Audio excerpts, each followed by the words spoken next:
BNP ছাড়া কোনো রাজনৈতিক দলের এককভাবে ক্ষমতায় যাওয়ার কোনো সক্ষমতা নাই। যারা মুক্তিযুদ্ধের চেতনা ব্যবসা করেছে, চেতনা ব্যবসা করতে করতে স্বাধীনতা বিক্রি করে দিয়েছে, তারাই শুধু পালিয়েছে। আগামীতে নির্বাচন হলে জামায়াত কি ক্ষমতা যাবে?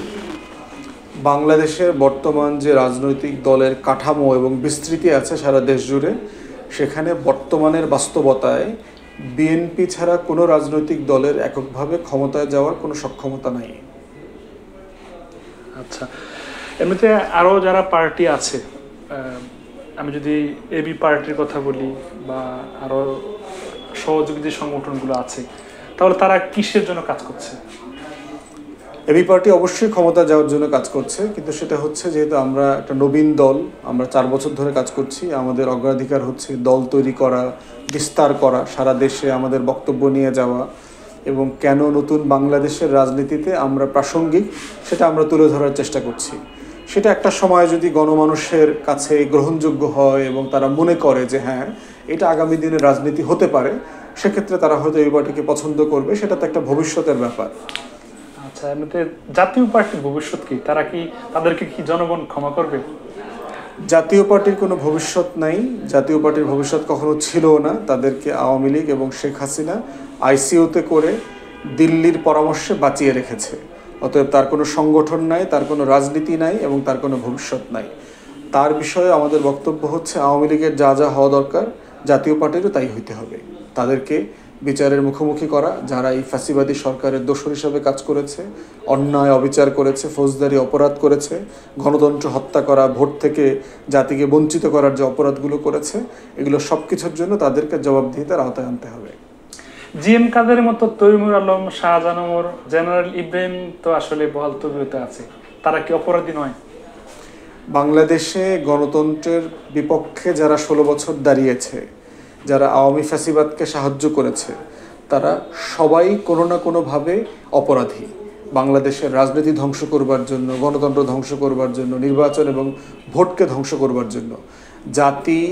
জাতির যে 12 কোটি ভোটার আছে, তারা গত 3টা নির্বাচনে ভোট দিতে পারেন নাই। এই প্রত্যেকটা অপরাধে তারা অপরাধী। তাই আমরা বলেছি যে একটা পাবলিক কমিশন করে বিএনপি, আওয়ামী লীগ, জাতীয় পার্টি এবং 14 দলের ভবিষ্যৎ কি হবে সেই ব্যাপারে সিদ্ধান্ত নেওয়া দরকার। আচ্ছা, হঠাৎ করে গণমাধ্যমে জামাত এবং শিবিরের একটা কদর বেড়েছে, যেটা বিগত 16 বছর বা 18 বছর দেখা যায়নি। এটাকে আপনি কিভাবে দেখছেন? বাংলাদেশে যারা বাংলাদেশের স্বাধীনতা, সার্বভৌমত্ব, জাতীয় স্বার্থ, সংবিধান এগুলোর প্রতি আস্থাশীল, এমন সবার উন্মুক্তভাবে প্রকাশ্যে রাজনীতি করবার অধিকার আছে, এখতিয়ার আছে।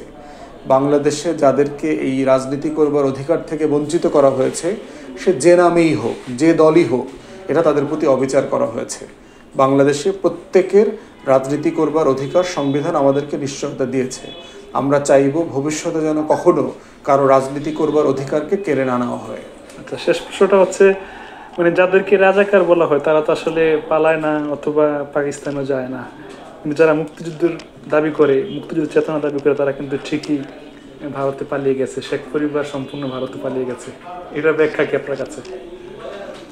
পালানোর বিষয় হচ্ছে বৈধতার প্রশ্ন, যে বাংলাদেশে যারা আছে তারা আসলে কি ভালো কাজ করেছে না খারাপ কাজ করেছে, তারা দেশের জনগণের পক্ষে ছিল না বিপক্ষে ছিল।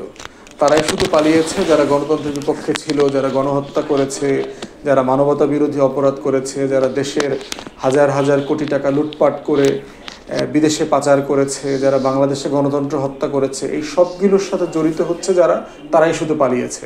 যারা মুক্তিযুদ্ধের চেতনা ব্যবসা করেছে, চেতনা ব্যবসা করতে করতে স্বাধীনতা বিক্রি করে দিয়েছে, তারাই শুধু পালিয়েছে।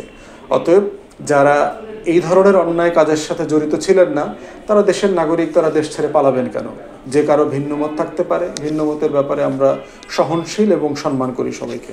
কিন্তু মানে একটা বৃহৎ দলের একজন লোক পালানোর সাথে সাথে মানে বাংলাদেশের আওয়ামী লীগের মূল পর্যায়ের নেতাকর্মী সহ মানে একেবারে মাঠ পর্যায়ের মানুষগুলো পালাচ্ছে, এটা কি পৃথিবীতে কোথাও ঘটেছে কিনা? একটা গণ অভ্যুত্থানের পর তাই হয়, সাধারণত সারা দুনিয়াতে তাই হয়েছে।